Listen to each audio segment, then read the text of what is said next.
What is going on, guys? In today's video, I will show you the best lightning arrow Deadeye build in POE Exile 3.27. This build has everything you want for early progression and delayed game scaling, so we will get massive clear speed, great single target damage, super smooth gameplay, and honestly, it's just very fun to play. It feels like you're wiping the entire screen with a single click, and that's because you are. So here's the plan. I'm going to walk you through exactly how this build works, how to level it, what gear and skills to use at every stage, and how to scale it into the red maps and even the bosses. We are going to use my path of building setup, and I'll reference specific trees, items, and even the skill links along the way. So if you are new to PoE or seasoned veteran looking for a strong map clearer, then this is going to give you everything that you need to succeed. And by the way, all the links are in the description, including the POB, which is loaded with level by level skill trees, gear sets, and support gem setups that you can use and adjust with a single click. And on top of it, remember, if you're looking for any of these builds on the website for their path of building, then check my links in the description.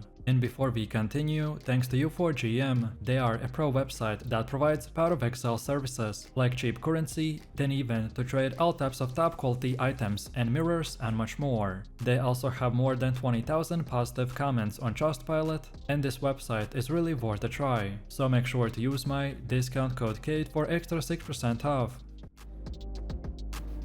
The lightning arrow Deadeye is all about abusing projectile mechanics. When you shoot lightning arrow, it hits a target and then creates a chain lightning effect that zaps everything nearby. But because we are using returning projectiles, those arrows will come back and hit again, doubling our AoV and the damage output. So every time that you fire a single shot, you're hitting twice, chaining between mobs and lighting up the entire screen. It feels ridiculous, and it works. We are scaling damage through the elemental attack damage, critical strike chance and the multiplier, and even the projectile modifiers. And because we are playing Deadeye, we get bonuses like Far Shot, which increases damage the further you are, and then Ricochet, which gives your projectiles extra chaining. With all of this stacked together, we end up shooting multiple projectiles, they all chain, and they all come back, so you can clear entire packs before they even see that you are there. For bosses, we use artillery ballista totems. These shoot explosive arrows at range and do a ton of damage, especially when scaled with our same projectile and elemental damage stats. This gives us fire and forget option that lets us dodge mechanics while our totems take care of the hard work. Defensively, we are not a phase tank build, so we're gonna rely on the movement speed, evasion, spell suppression, and a distance. But if you play smart and position well, it feels very safe.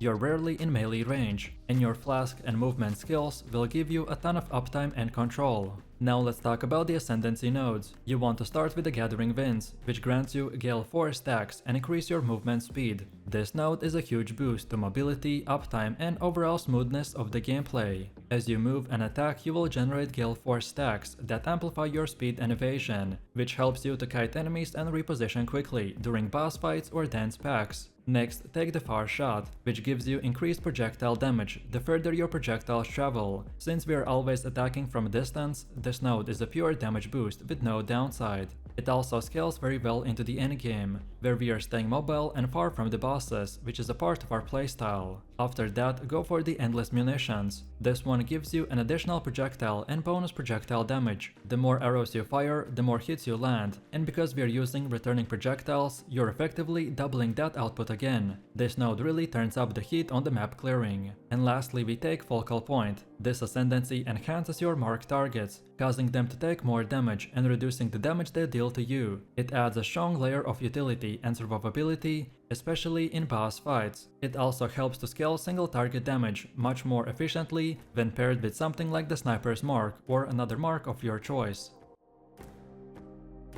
Next up, let's go through the leveling process, and I will walk you through the key breakpoints as you go from Act 1 to maps. When you first start out at level 1, you will want to use the Rain of Arrows with the pierce support and added lightning damage. This gets you through the first few zones quickly and easily. You'll also pick up the Sniper's Mark and the movement skill like a dash or blink arrow to keep repositioning. And then once you hit about level 12, that's your first major shift, so swap into lightning arrow immediately. Link it with Mirage Archer, added lightning damage, and lesser multiple projectiles if you can. You'll notice an instant increase in clear speed. The chain effect from the lightning arrow will start to kick in, even without the support from the Deadeye's nodes yet. Then from level 28 to around 55, your focus is on improving damage consistency. You can start using artillery ballista as your secondary setup, especially for the bosses. Link it with Ballista Totem support, elemental damage with the attacks, and added lightning. You can also pick up the Grace as your main aura for evasion and precision for flat accuracy and crit. You'll notice that in POB around level 60 we will switch to the mapping setup,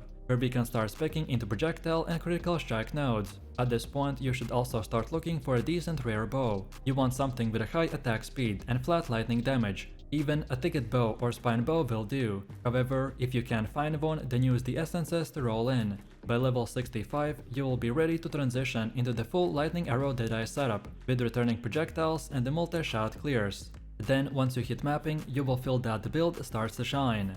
At this point, you want a 5 or 6 link bow with your core lightning arrow setup. That's lightning arrow, mirage archer, greater multiple projectiles, elemental damage with attacks, and then either way critical strike damage or the lightning penetration, which depends on your gear. Your ballista should now be used every time you enter a boss fight. Set them down early and let them start doing the work while you move and shoot. Their link setup should be artillery ballista, elemental focus, ballista totem, and increased critical strikes. Your aura setup should include grace for defense, precision for accuracy and crit scaling, and optionally herald of ice for additional clear and visual effects. Keep the blood rage up for frenzy charges and the life leech. Your main flasks should include a quicksilver flask for speed, a diamond flask for crit, and a jade flask for evasion. You can craft them with freeze and bleed immunity as needed. In the POB, switch to the early maps tree and the gear tab, and you will see updated rare gear suggestions, early flasks, and budget jewels that really help you to push through the yellow tier maps without issue.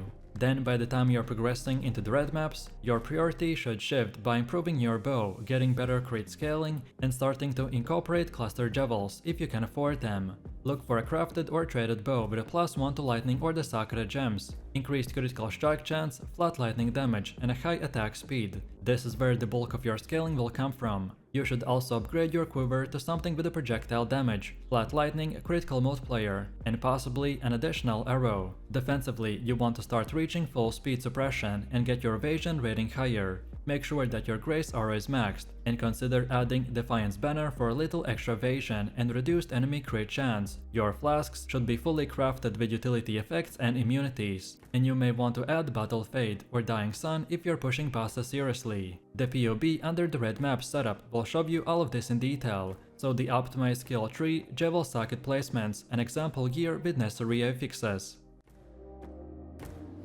And now finally, let's talk about the endgame setup, which is your final form. You want to be running a high tier crafted bow, ideally a +2 to gems, high crit chance and a lightning damage. Your quiver should have a +1 arrow, crit multiplier and a flat lightning. You'll use a rare amulet and rings with a crit multi, elemental damage and resistances, and your body armor should be evasion based, with very high life or influence mods. Your jewels will include Lion's Fall near the claw cluster, maybe a Watcher's Eye with a precision mod, and multiple crit multi-rare jewels with life. And then on top of this, a large cluster jewel with projectile or elemental damage will round out your tree nicely. At this point you'll be firing 7 or more projectiles, and all of them will be chaining and returning, and hitting for millions of DPS. The build will feel insane at this stage, and the bosses that gave you trouble earlier will start to melt in seconds. Again, to check the full detailed tree, skills and items, check my link for the path of building.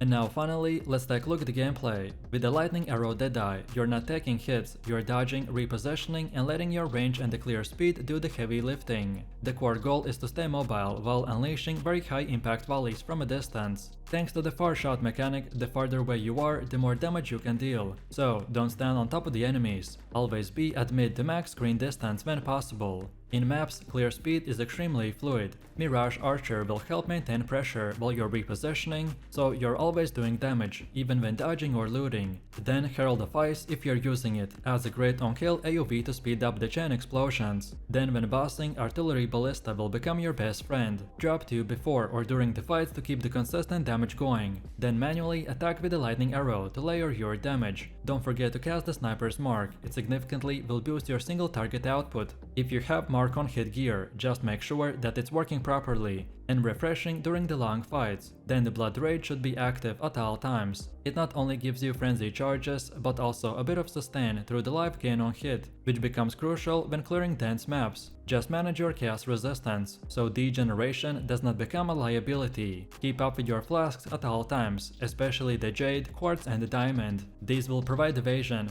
pacing and spell suppression as well as the crit reliability. Don't forget the freeze or bleed immunity on the flask for suffixes or the Jewel corruption. And then finally, your rare defenses are evasion, suppression and positioning, so stay light on your feet. I usually like to fire, then move and then fire again. If you stand still for too long, especially in the red maps, then you will get deleted. So mastering that flow makes the build feel buttery smooth and extremely rewarding to play. So let me know what you think about this build in the comments below. If you enjoyed this, then you definitely don't want to miss my previous top 10 best builds video, where I showed even more powerful builds. So click the screen now and I'll see you in the next one.